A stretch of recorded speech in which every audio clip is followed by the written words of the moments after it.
I had an experience with the Klan. They came to my house when I was little. But my mother, this is a strong woman, my mother, she went right to the door and opened it and gave them candy. And my mother used to tell me this thing, I don't even know if you remember, but you said this to me more than once. You said, son, sometimes you have to be a lion so you can be the lamb you really are. Dave Chappelle didn't hold back. He came swinging with some heavy truths, and the way he framed it had the whole internet buzzing. He pointed straight at the double standards in America's outrage game, and the contrast was brutal. He reminded people that over 4,000 black men, women, and children were brutally lynched in this country's history, a culture of violence that lasted for centuries. And yet here we are, watching the nation unravel in a frenzy over the assassination of Charlie Kirk. Now don't get it twisted. Nobody's saying Charlie deserved to die, but the way the establishment reacted was wild. His body flown on Air Force Two, flags dropped to half-mast, a statue rushed into the Capitol, and even whispers of the Presidential Medal of Freedom. Think about that. Honors usually reserved for leaders who shaped the nation, suddenly handed to a man who never even held public office. Meanwhile, the silence around two recent deaths in Mississippi was deafening. Trey Reed, a young college student, and Corey Zuccotti, a homeless man, both found hanging from trees. Both cases raising chilling questions, and yet the coverage? Practically invisible. The police rushed to say there was no foul play. This shows they were actually better in the 1940s. It was bad, it was evil, but what happened? Something changed. They committed less crimes. Maybe they were afraid. I mean, 4,000 black men, women, and children were killed in violent lynch mobs. That's your explanation, but racial terror permeated American culture for hundreds of years. Black America is worse than it has been. But let's be real.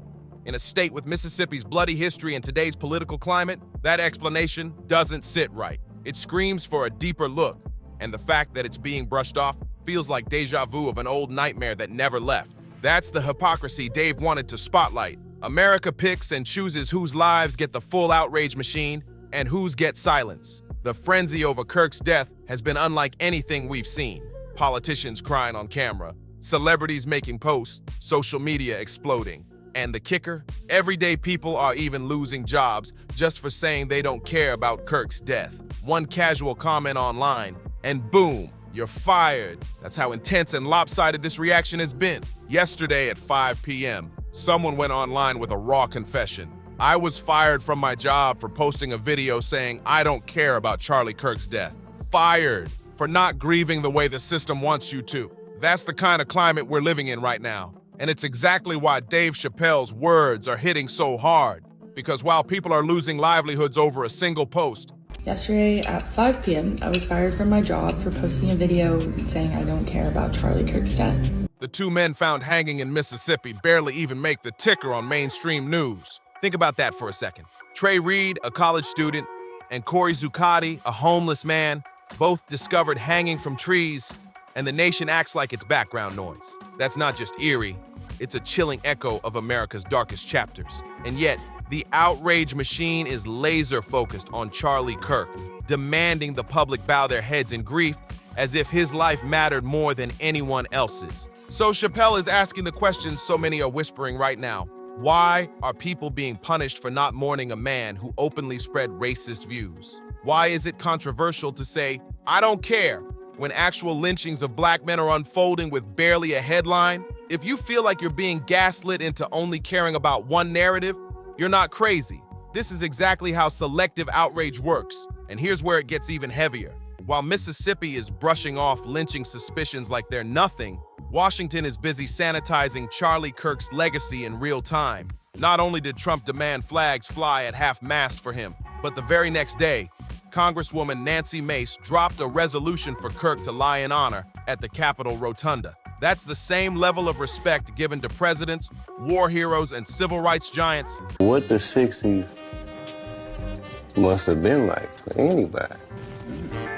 What was it, 8 or 9 assassinations? What does that do to a generation? Having lived through that and having known those people. This is me. I imagine I'd still be angry. Now suddenly extended to a man celebrated by his base as a culture warrior. On X, Mace gushed, Charlie Kirk devoted his life to defending freedoms, inspiring millions. leading countless souls to Christ and never wavering in defense of the First Amendment. Such a legacy makes him uniquely worthy of this distinction, and just like that, the rewriting of history began, turning a polarizing figure into a national martyr almost overnight. Now let's just stop for a second, because what Republicans are pushing right now is flat out wild. They actually want Charlie Kirk to lie in honor at the U.S. Capitol Rotunda. Do you know how rare that is? Only a handful of private citizens in all of American history have been given that level of respect, and it's reserved for true icons, people whose sacrifice or impact was undeniable. One of those people? Rosa Parks. Yes, that Rosa Parks, the woman who put her life on the line to fight segregation and spark a movement that changed history forever. And now, in the same breath, they want Charlie Kirk honored on that exact same level. The man who spent years mocking civil rights, pushing racist talking points, and tearing down marginalized communities every chance he got. That's not honor. This shows they were actually better in the 1940s. It was bad, it was evil, but what happened? Something changed. They committed less crimes. Joy Reid and Michelle Obama and Sheila Jackson Lee and Ketanji Brown Jackson were affirmative action picks, we would have been called the racist. But now they're coming out and they're saying it for us. They're coming out and they're saying, I'm only here because of affirmative action. Yeah, we know. You do not have the brain processing power to otherwise be taken really seriously. You had to go steal a white person's slot to go be taken somewhat seriously. Play cut 52. That's national gaslighting at its peak. They're literally rewriting reality, telling Americans to put a man who thrived on division and hate in the same category as heroes who bled for justice. But wait, it gets even stranger. Kirk's casket wasn't just flown home like any other civilian. It was flown from Utah back to Arizona on Air Force Two, personally escorted by Senator J.D. Vance. And to top it off, they brought out the military honor guard to carry his casket, as if he was some decorated soldier. That's where the outrage hit hard. Veterans across the country called it a slap in the face to everyone who actually put their lives on the line for this nation. One angry post on X summed it up. Black soldiers must look at that task with pure nausea. Charlie Kirk once said he'd prefer not to board a plane if the pilot was black. That's not just hypocrisy, it's humiliation. Another person added, it's a shame the Air Force Honor Guard is carrying his casket. The Pentagon owes Americans an explanation. Authorities say the body of 21-year-old Demartravion Trey Reid was found hanged from a tree by a faculty member near the pickleball courts. Word spread quickly throughout the Cleveland campus, leaving students and others concerned and worried. Well, because I am a black student, hearing that happened to another black student, it really made me feel, it's make me feel unsafe. I do have to walk to class, and I like to go walk on the track, and it would be happy to know like what happened. Local and state investigators immediately started looking into the incident.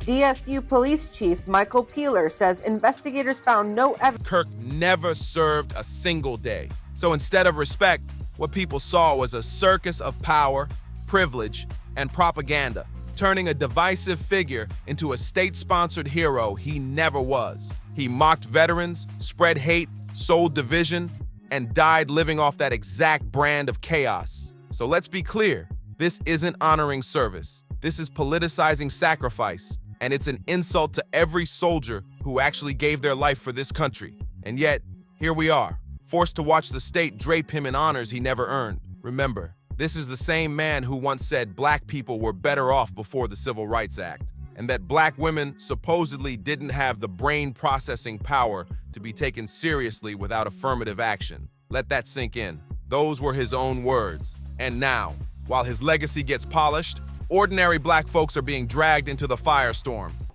Billions of dollars to mental health and the homeless population. A lot of them don't want to take the programs. A lot of them don't want to get the help that is necessary. You can't give them a choice. Either you take the resources that we're going to give you, or you decide that you're going to be locked up in jail. That's the way it has to be now. Or involuntary lethal injection or something. Just kill them. Yeah, Brian, why did it have to get to this point? Right. I would say this, we're not voting for the right people. In North Carolina, wake up. Scapegoated and punished just for not pretending to mourn him. A student in Texas got expelled simply because someone recorded her cracking a private joke about Kirk's death. Fired employees, students disciplined, people harassed online. all because they didn't cry for a man who openly declared that civil rights were a mistake. That's not unity. That's forced obedience dressed up as patriotism. What's even wilder? While America stages this massive state-sponsored mourning parade for Kirk, flags lowered, casket carried with military honor guards, the real tragedies are being shoved into the shadows, like the two men found hanging from trees in Mississippi. One of them, DeMar Trevian Trey Reed, was only 21 years old, a college student at Delta State University in Cleveland, Mississippi, with his whole future in front of him. But instead of the nation rallying to demand answers for Trey Reed or for Corey Zuccotti, the homeless man who was also found hanging, America is busy rewriting Charlie Kirk's story as if he was some kind of civil rights giant. And the people who dare to say, there are protests and vigils and prayers going up for a despicable, deplorable, detestable, loathsome white man. A 21-year-old young black man was found lynched in his university campus. Wait a minute, this doesn't add up. Are treated like villains in a play they never asked to be part of. While the nation was glued to the non-stop coverage of Charlie Kirk's funeral parades and endless tributes, something darker was happening in the background, and barely anyone with power wanted to talk about it. Two young men, both black, were found hanging from trees in Mississippi. The names barely hit the headlines. DeMar Trevian Trey Reed, just 21 years old, a college student with his whole life ahead of him, and Corey Zuccotti, a homeless man whose life was already written off by society long before his body was discovered swinging in the southern air. These weren't just deaths, they were haunting echoes of America's ugliest past. Let's start with Trey Reed. He was a student at Delta State University in Cleveland, Mississippi. Friends described him as ambitious, funny, and determined to build a future better than the one he was born into. And then suddenly, he's found dead, hanging from a tree. Police rushed to call it no foul play. But do you really believe that? In Mississippi, a state soaked in the blood of lynching victims for over a century, they want us to believe this was just coincidence? That a healthy 21-year-old college student suddenly decided to end his life in the most historically loaded way possible. Lynching style? Come on. And then there's Corey Zuccotti. His death didn't even get the dignity of real headlines. A homeless black man found hanging, and the police wasted no time declaring it a non-issue. No foul play, no investigation worth talking about, no outrage from mainstream media. It's as if his life was treated as disposable. His death swept under the rug before the public could even ask questions. But when you line his case up next to Trey Reed's, the pattern becomes impossible to ignore. Now, here's the twisted part, the timing of these deaths. While America's cameras and politicians were busy staging a state-sponsored tribute for Charlie Kirk, these two men were effectively erased. That silence, that's not an accident. It's how systems of power work. The media blasts Kirk's name every 5 minutes, turns him into a martyr, paints him as a fallen hero. But for Trey Reed and Corey Zuccotti, silence, forgetfulness, background noise, that's the hypocrisy Dave Chappelle was talking about. Whose lives get amplified and whose get left in the dirt. And don't forget, this isn't the first time. Mississippi has a long, ugly track record of suspicious suicides by hanging that feel a whole lot more like cover-ups. Families cry out for investigations, activists demand answers, and police departments shut it down with the same tired phrase, no foul play. It's gaslighting on a mass scale. They want you to doubt your own eyes, to dismiss history as paranoia. But when two black men are found hanging from trees in 2025, you can't tell me America isn't flirting with the ghost of Jim Crow all over again. Meanwhile, look at what's happening on the other side of the spotlight. Charlie Kirk, who spent his career mocking civil rights, belittling marginalized people, and spreading division, is being elevated to near sainthood by the Republican Party. His casket escorted on Air Force Two. His name floated for Capitol honors. Flags lowered nationwide. And if you dare question it, if you dare say you don't care about his death, you're punished. Fired from your job, expelled from school, dragged online. That's not democracy. That's forced mourning, propaganda disguised as patriotism. One college student in Texas made a private joke about Kirk's death, only to be expelled when it went public. Think about how insane that is. Expelled for not crying hard enough over a man who openly called civil rights a mistake. Meanwhile, Trey Reed, a 21-year-old student just like her, ends up dead in Mississippi. And the school system, the media, and the government barely make a sound. That's not just a double standard. That's a brutal reminder of whose lives this country values and whose it doesn't. And here's what makes it even scarier. By elevating Kirk to hero status, they're not just honoring him, they're sending a message to his followers, to his base, to anyone watching. If you push the agenda, if you toe the line of white supremacy dressed up as patriotism, the state will protect you, elevate you, even sanctify you in death. But if you're black, poor, vulnerable, your death will be swept away, treated as an afterthought, blamed on you instead of investigated for what it really is. That's the America we're staring at right now. Let's put it side by side. On one hand, we have Trey Reed, young, hopeful, trying to get through school. Dead at 21, hanging from a tree, police shrugging it off. Corey Zuccotti, already marginalized by poverty, homeless, forgotten in life, forgotten in death, his case dismissed without serious inquiry. Both of them deserve dignity, truth, and real justice. But what did they get? Silence. Now look at Charlie Kirk, dead at 31, honored with military caskets, half-mast flags, national parades, and politicians lining up to rewrite his history as if he was the next Rosa Parks or Martin Luther King Jr. The comparison is gut-wrenching. And don't forget, Rosa Parks herself was one of the few private citizens ever allowed to lie in honor at the Capitol. Her sacrifice literally helped change the course of American history. To even whisper Charlie Kirk's name in the same sentence as hers is a disgrace. Rosa fought against oppression. Kirk spent his career defending it. Rosa endured hate to stand for justice. Kirk spread hate to gain power. Yet now politicians are telling us his legacy is uniquely worthy of distinction. That's not just tone deaf, it's deliberate gaslighting. So here's the real question. What's the bigger story here? Is it Charlie Kirk's death? Or is it the way his death is being weaponized to distract from America's ongoing racial violence? Because while flags fly for Kirk, black families are planning funerals in silence, with no answers, no justice, and no national spotlight. That's why people are angry. That's why Dave Chappelle spoke out. Because this isn't just about Kirk. It's about how the system uses grief and outrage selectively, always protecting power, always ignoring the vulnerable. And the scariest part, if Trey Reed and Corey Zuccotti can be erased this easily, what does that say about who's next? How many more cases will get brushed off with the same tired phrase, no foul play, while the real story stays buried? How long before the pattern becomes undeniable to even those who want to look away? That's why this conversation matters, because it's not just about Kirk or Reed or Zuccotti. It's about America's soul.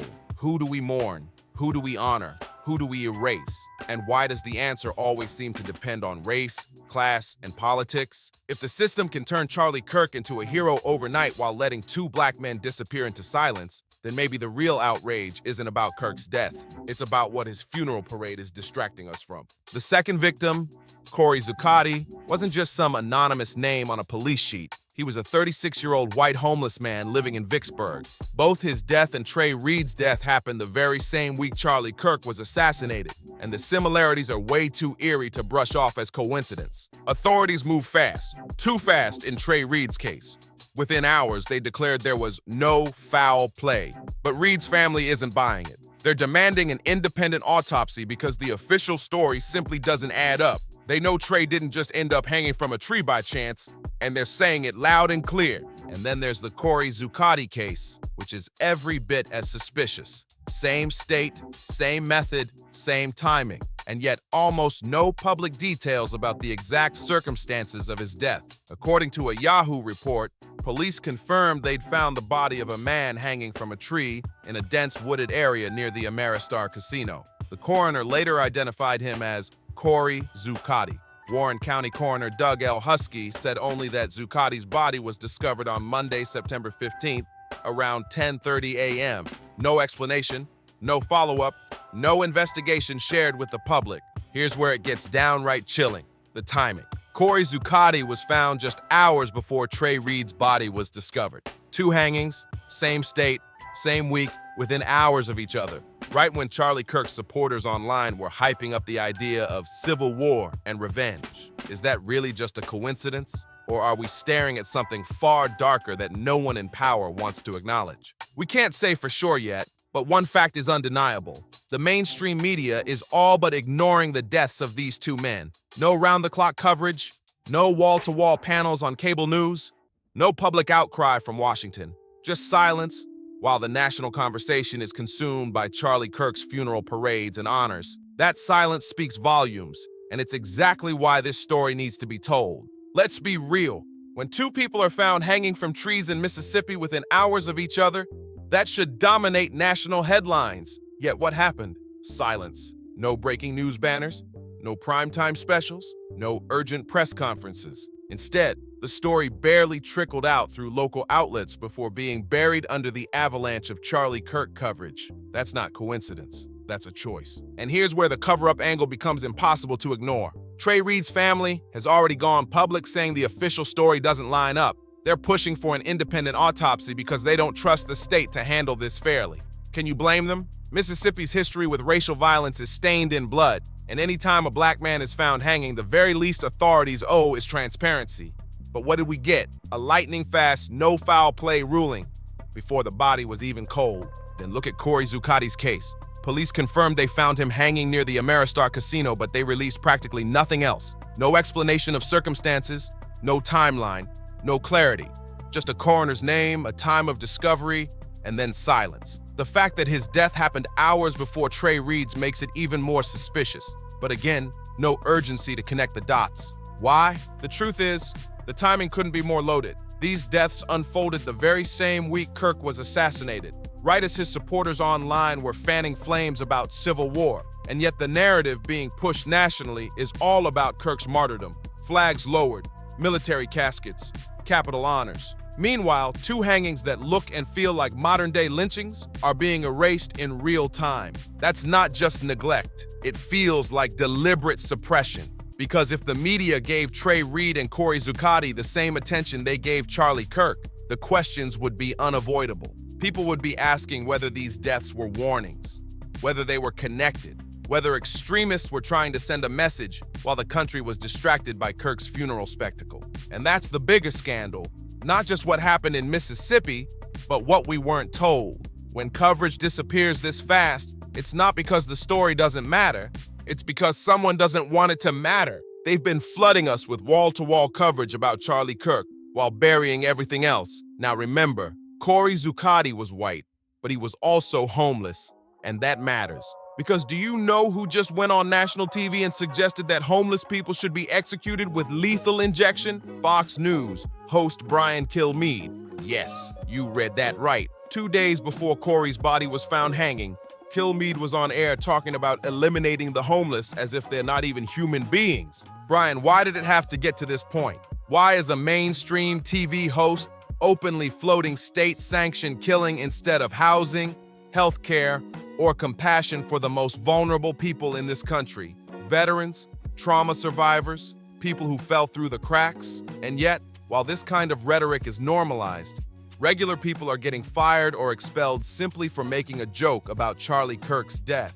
That's the twisted hypocrisy Dave Chappelle has been calling out from day one. It's the exact same double standard he highlighted after the Capitol riots, comparing it to the backlash Colin Kaepernick got for a peaceful protest. We're living in very dark times. On one hand, America is busy turning Charlie Kirk into a saint, flying flags at half-mast, giving him military honor guards, whispering about Capitol honors. On the other hand, two men, one a young black college student, the other a homeless white man, are found hanging from trees in Mississippi, and the whole thing barely makes a blip on the national radar. And when people say, the system is broken, the truth is even darker. The system is working exactly the way it was designed, to elevate power, erase the vulnerable, and gaslight you into doubting your own eyes. This is psychological warfare. This is narrative control, and it's happening in real time. Don't let the media, the politicians, or the so-called influencers